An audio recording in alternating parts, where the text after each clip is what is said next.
रौरा द्वारे रौरा द्वारे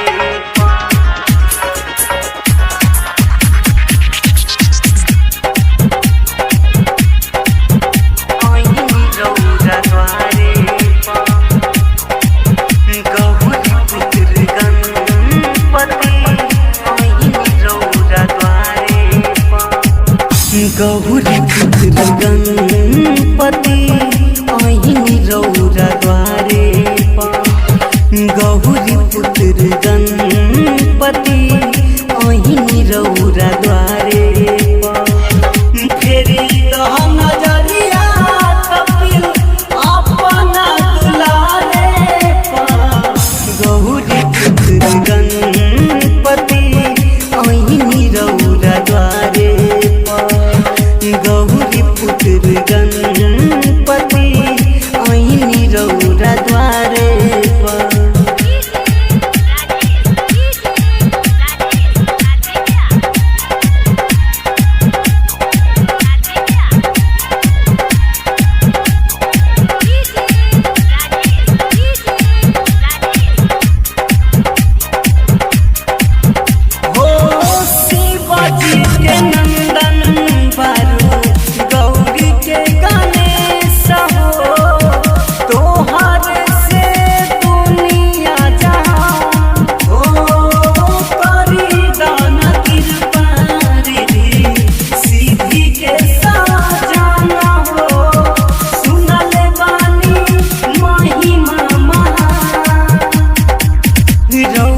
चहलिया तानी भक्ति के पुकारे गौरी पुत्र गणपति रौरा द्वारे गौरी पुत्र गणपति रौरा द्वारे रौरा द्वारे रौरा द्वारे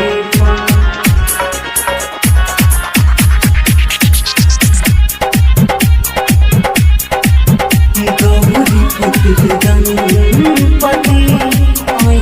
रौरा द्वारे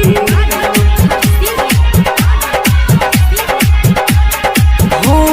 करिले निहोरा गौरा तोहरा गणेश से सुनत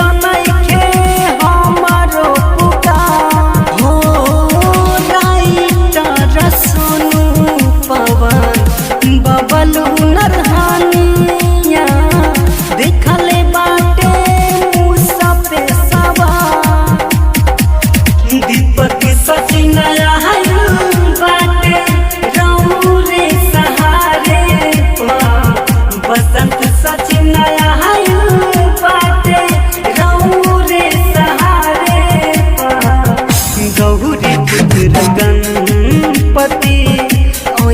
रौरा द्वारे गौरी पुत्र गणपति रौरा द्वारे फेरी नजरिया कपिल अपना दुलारे गौरी पुत्र गणपति रौरा द्वारे गौरी पुत्र गणपति